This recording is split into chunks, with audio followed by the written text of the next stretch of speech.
Good morning, it's a Monday morning. Welcome to the Mint. I'm Andy Hodges. Let's have a quick look at Friday's closing prices on the Zimbabwe Stock Exchange, African currencies, commodities, basic commodities, metal and energy prices from around the world.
In our main story this morning, we look at how Zimbabwe's tourism sector is faring in the harsh economic climate.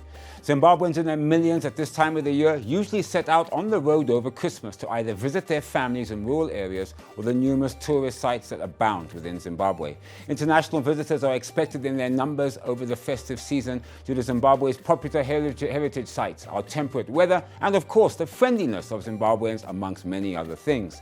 The tourism sector since 2017 has been on a rebound. The United States and United Kingdom have over the years been Zimbabwe's biggest overseas market, while Korea became a contender in 2018. There was a sharp increase in tourist arrivals starting in 2017 and continuing into 2018. African visitors to Zimbabwe increased 6% from 1.9 million in 2017 to 2 million in 2018, and visitors from Asia increased a whopping 23%. The bulk of arrivals in Zimbabwe are interregional, and in 2018 about 41% were in transit. The tourism sector contributed over 7% towards GDP in both 2017 and 18, but more importantly, it also contributed 4.7% to exports. International tourism arrivals in 2018 generated about $1 billion in foreign receipts, while its domestic receipts are estimated to have generated about $335 million.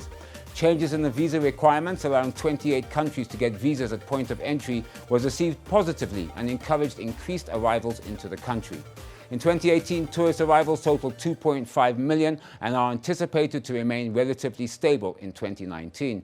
Tourism continues to present a huge economic opportunity for Zimbabwe, despite challenges facing the economy. UNWTO projected a growth of 4% in tourism in 2018. One area of concern, of course, to the industry is the accommodation and infrastructure to cater for the increased numbers of tourists visiting the country. However, the sector has seen positive investment strides being made in terms of hotels, lodges, road infrastructure to key destinations, and the milestones in the aviation sector. The Mint spoke to Prosper Ndlovu, business editor for The Chronicle. It's a favorable travel destination, as we have seen several endorsements by reputable publications like CNN, National Geographic, as well as positive rankings regionally and globally.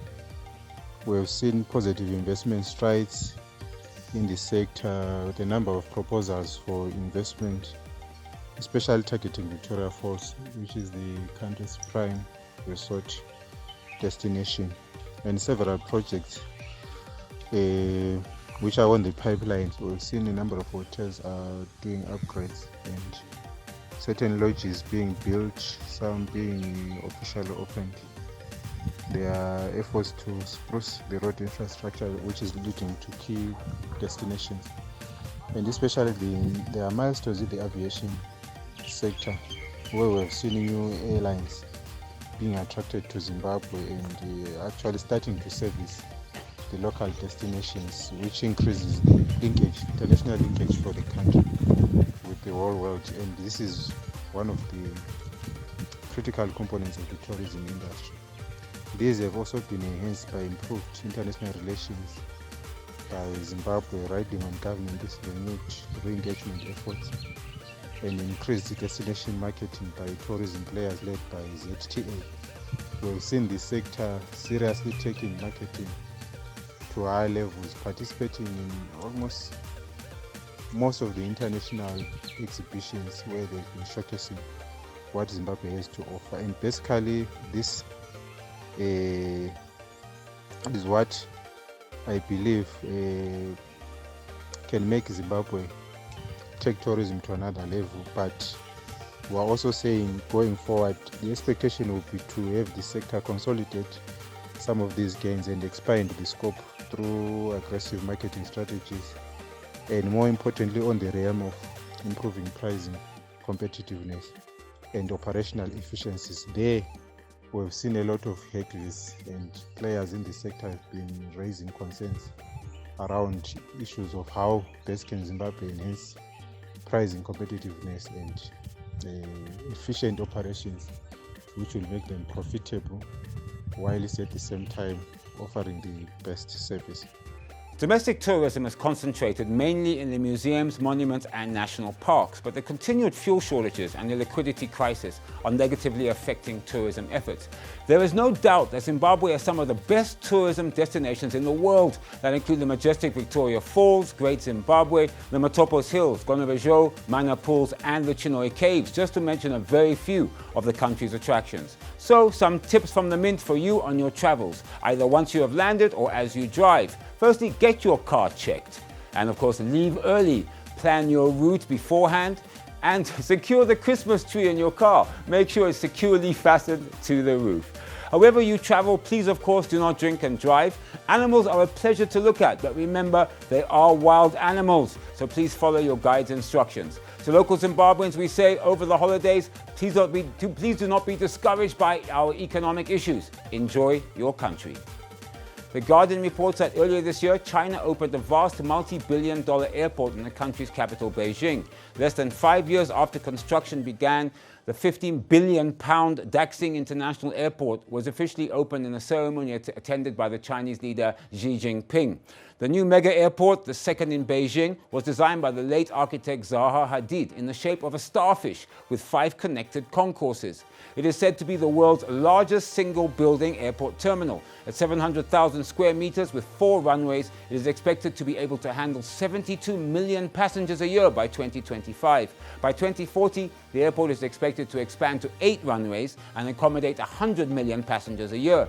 Officials have been showing off the sleek new airport for the past year, hosting tours of the space, which is to include customer service robots who deliver flight information and facial recognition-enabled check-in. Critics have questioned the need for a second airport in the capital, especially one that is almost twice the distance from the city centre as the existing airport.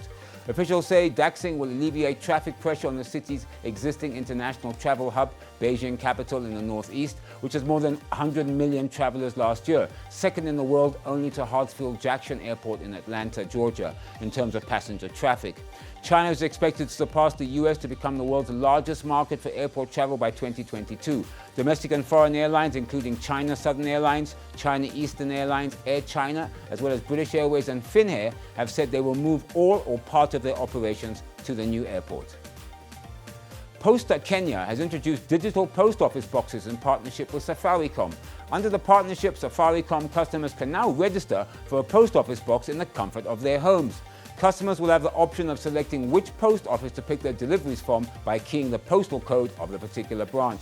As digital innovation continues to revolutionize the world, companies are increasingly adopting new technologies to enhance business and reach more customers. Giant telecommunication firm Safaricom and the Postal Corporation of Kenya have announced this new partnership around the M-Post service, with a goal of rolling out digital post office boxes to more than 5 million additional customers across the country. Speaking while launching the new partnership with Posta, Safaricom CEO Michael Joseph said they are coming together to create value for the company's customers. And I quote, "Kenya's economy is increasingly digitizing, leading to the growth of online delivery of goods and services. Posta's logistical capabilities and the post office branch network are well placed to meet this shift," he said. The service will cost a measly $3 per annum. The Business Insider reports that the US has become one of the lowest tax countries in the world. The US tax burden slid to almost the lowest for major global economies in 2018, sitting above only Ireland, Chile, and Mexico, according to a report from an intergovernmental organization released last Thursday. It fell to 24.3% of gross domestic product, the result of President Trump's 2017 tax cuts that slashed corporate rates. The American rate slid lower from 26.8% in 2017, according to the Organization of Economic Cooperation and Development, a Paris-based organization with 36 member countries. The average across all countries was 34.3% of GDP last year. It's a stark contrast to the social democracies of Europe, which tend to have robust welfare systems in place that provide benefits like retirement pensions, free healthcare, and ample vacation time to its citizens, NPR reported. France and Belgium lead the pack with a 46.1 and 44.9 tax to GDP ratio in 2018 respectively. Data from the OECD showed US tax burdens have steadily shrunk since 2000, when the tax to GDP ratio stood at 28.3 in the last year of Bill Clinton's presidency. US government policy has tilted towards cutting taxes without lowering spending so far this century, which resulted in a deficit nearing $1 trillion in the 2018 fiscal year. Some countries that have similar low tax burdens include Mexico at 16.1% tax rate. The Mexican tax structure relies on substantially higher revenues generated from corporations and business profits, the OECD reports. The Irish tax burden has fallen steadily since 2000, again according to OECD, but the government still draws higher revenues from personal income and corporate profits compared to other OECD countries. Switzerland at 27.9% tax rate. The OECD says the tax rates in Switzerland are characterized by higher revenues from taxes on personal income, profits and gains, taxes on corporate income and gains, and property taxes. Switzerland doesn't levy any payroll taxes, helping maintain its tax burden low. Now here in Zimbabwe, the corporate tax rate is now 24%, reduced from 25% in the last 2020 national budget presented by the Minister of Finance, Professor Ntuli Ngube, in November. Revenues from the corporate tax rate are an important source of income for the government of Zimbabwe. Within the next 2 weeks, South African Airways business rescue practitioner Les Matheson must inform creditors and unions whether he believes the beleaguered airline can be rescued. If he doesn't think it can be saved, he is obligated to apply for SAA to be liquidated. All its assets will be sold off to return some money to creditors, mainly a group of banks. But if Matheson does believe the airline can be saved, the company's acts afford him another 15 business days to present a business rescue plan to its creditors. While the South African government has pumped billions into SAA, it is not considered a creditor, as its financing was not structured as loans. The plan will be a restructuring strategy for SAA, Department of Public Enterprises Deputy Director General Advocate Malanchon Makobe said. Makobe expects Matheson will decide which routes SAA will continue to operate. As business rescue practitioner, Matheson will take complete control of the company. After he has presented a business rescue plan, more than 75% of creditors have to approve it. If it passes, only the independent creditors, who are not subsidiaries or related parties of the company, get to vote again. The threshold for approval in this case is 50%. South African Airways will be by far the biggest ever business rescue in South Africa. Matheson was also involved in a former record holder, the business rescue of Ellerines, which in 2014 was then the largest ever. Well, I'm Andy Hodges and you've been watching The Mint. Please follow us on our Facebook page, Zim Papers TV Network, our website, ztn.co.zw, and on YouTube under ZTN. Your comments are welcome via our Twitter handle @ZTN News, and of course on Facebook. Join us here on The Mint every weekday morning at 6 a.m. Central African Time. Well, all I have to say is goodbye. Have a profitable business week, and you all be safe.